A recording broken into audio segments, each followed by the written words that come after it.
Shalom, selamat sore, salam sejahtera. Jemaat yang dikasihi Tuhan dan diberkati oleh Tuhan. Selamat datang memasuki masa Advent minggu ke-6. Kita akan mulai dengan saat teduh. Mari kita berdoa.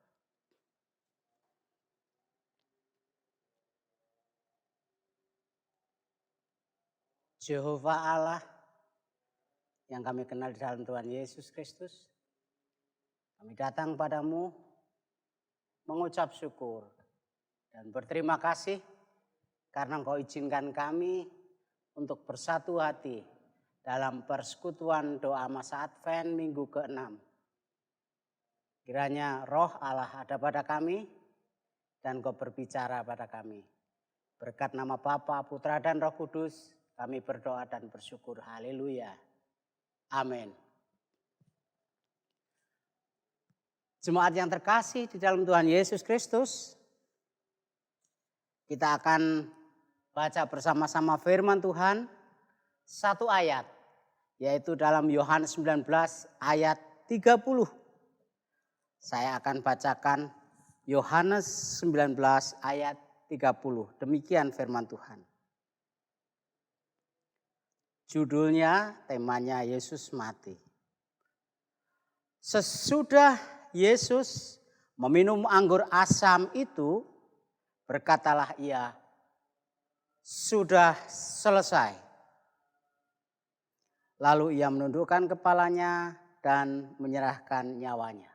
Saya ulangi, Yohanes 19 ayat 30.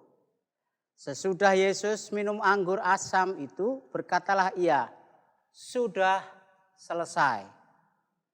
Lalu ia menundukkan kepalanya dan menyerahkan nyawanya.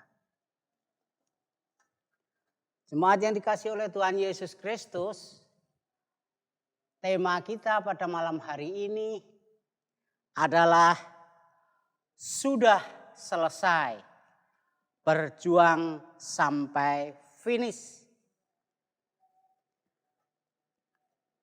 Satu kata, sudah selesai. Sesungguhnya di dalam bahasa Greka atau Yunani, dalam Alkitab Perjanjian Baru, diterjemahkan sebagai tetelestai, yang artinya finish, tuntas, sempurna, perfect. Kalau bahasa Jawanya paripurno. Itu judulnya. Jemaat yang dikasihi oleh Tuhan Yesus Kristus, ada satu peristiwa yang sekarang sedang viral dalam minggu-minggu ini. Saya yakin Bapak Ibu mirsani di televisi, koran-koran. Karena ini adalah milik bangsa. Yaitu tim bulu tangkis Indonesia ditolak oleh panitia All England di sana. Sudah sampai di sana. Gara-garanya adalah ketika berangkat dari Indonesia, transit di Turki dan Turki langsung ke Birmingham, Inggris. Ada satu penumpang dari Turki yang terkena COVID-19. Sehingga otomatis yang ada di dalam kru itu harus diisolasi. Padahal sudah di sana, sudah dimulai. Dan sekarang sedang diperjuangkan. Dan nampaknya sia-sia. Karena panitia benar-benar menolak kedatangan tim Indonesia yang disuspek terpapar COVID. Bapak Ibu, ini sangat menyakitkan, sangat mengecewakan karena sudah dipersiapkan sedemikian rupa dengan perjuangan yang gigih, yang lama dan memakan biaya yang tidak kecil.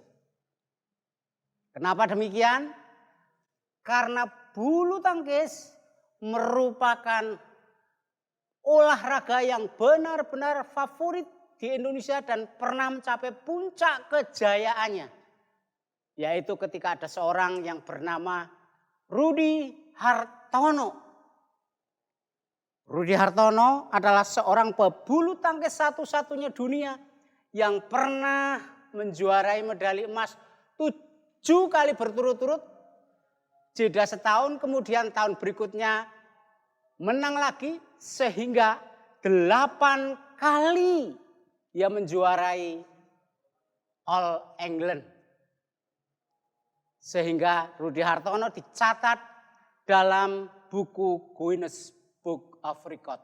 Satu-satunya pemain bulu tangkis dunia yang masuk dalam Guinness Book of Record adalah Rudy Hartono dari Indonesia. Kenapa bisa demikian? Bukan karena prestasinya yang mencapai 8 kali berturut-turut, 8 kali menjuarai All England.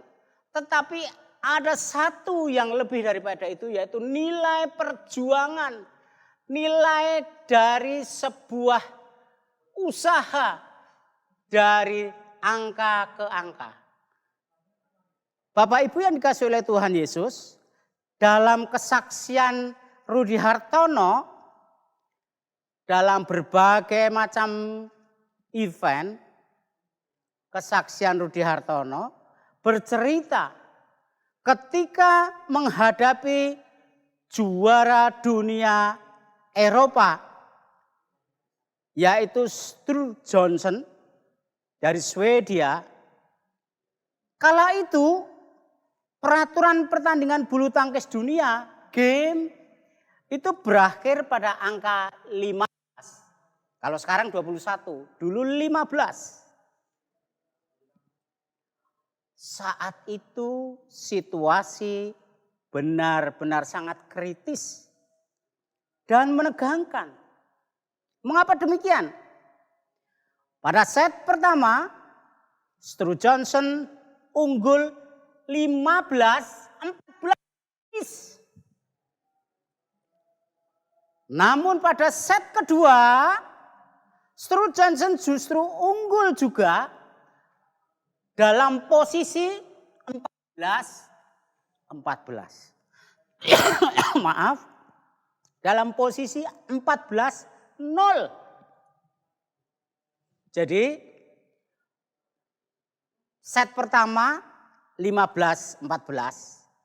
Set kedua sebelum game, Sture Johnson memimpin pada posisi 14-0. Belum sampai 15. Semua pendengar RRI pada waktu itu dan pemirsa stasiun TVRI benar-benar terhenyak. 1 angka lagi maka game tamat Rudy Hartono. Saat itu para pendengar RRI dan penonton TVRI menyangka sudah pasti Rudy Hartono kalah.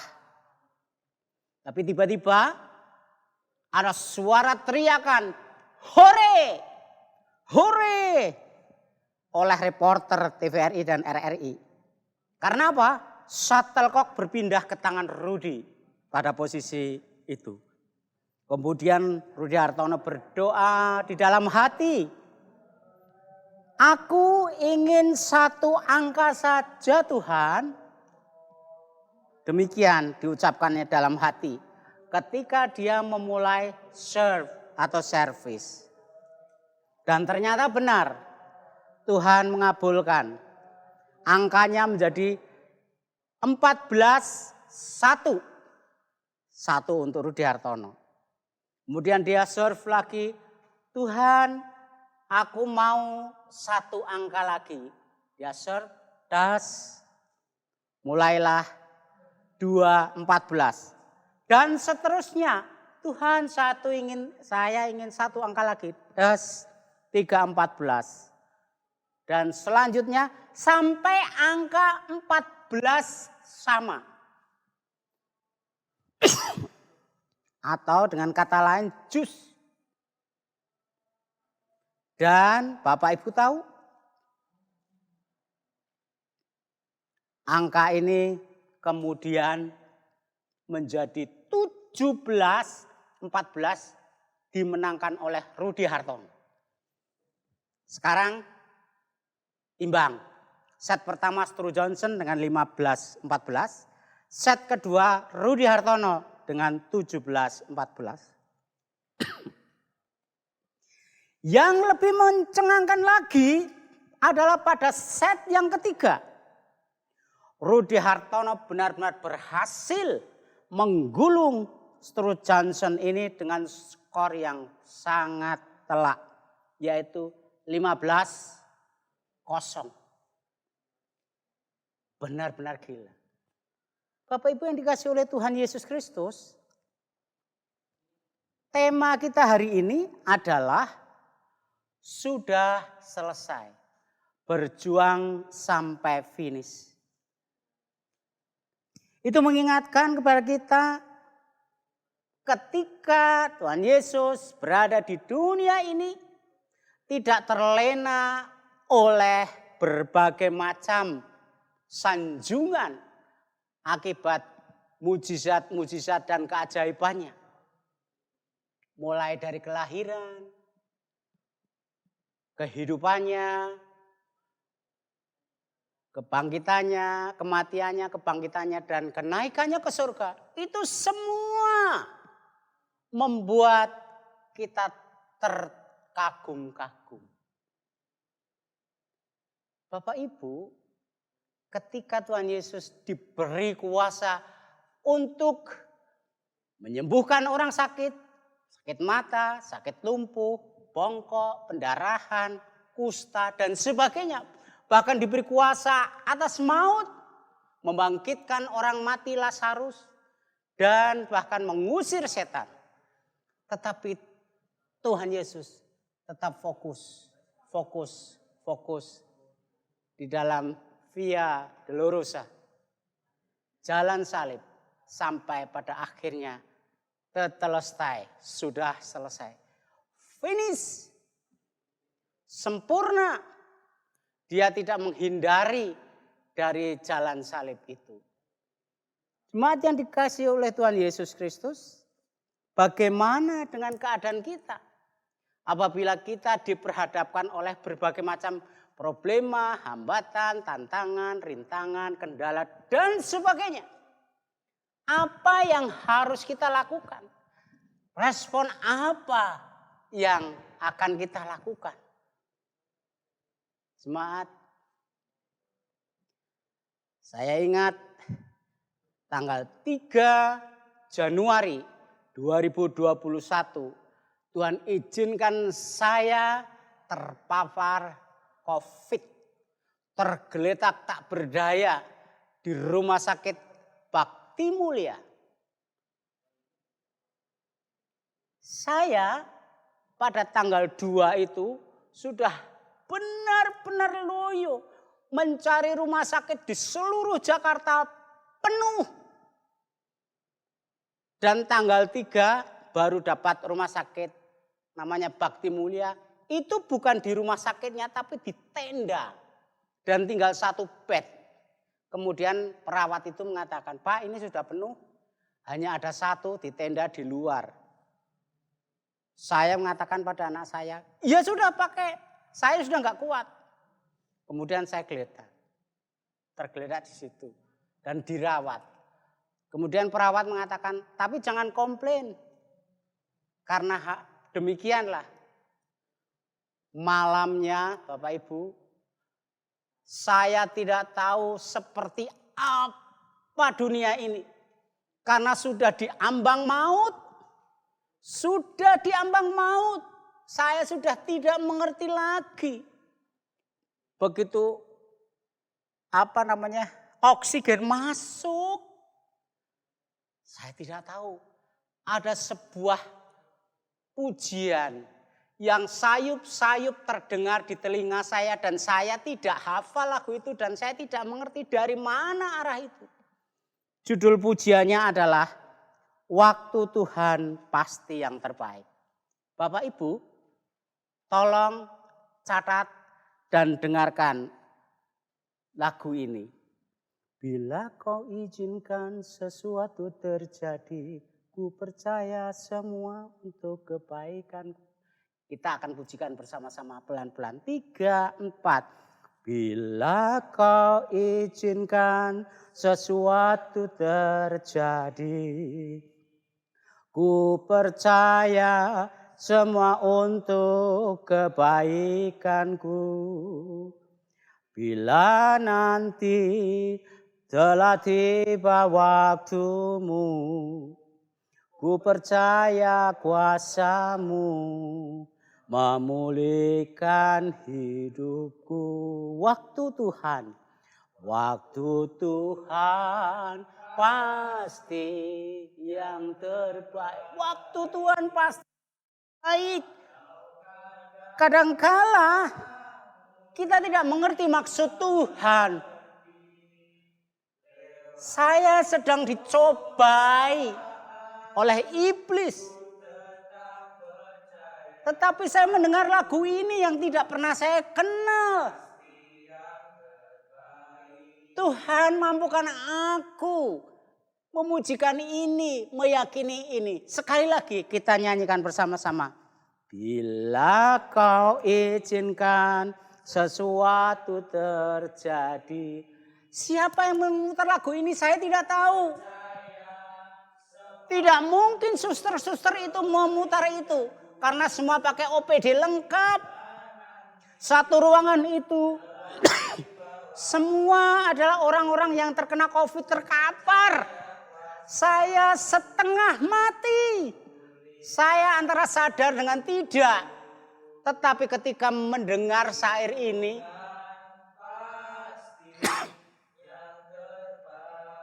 saya mencoba untuk meyakini meskipun sulit. Saya sulit untuk mengerti untuk ini. Tapi Tuhan, aku yakin akan pujian ini.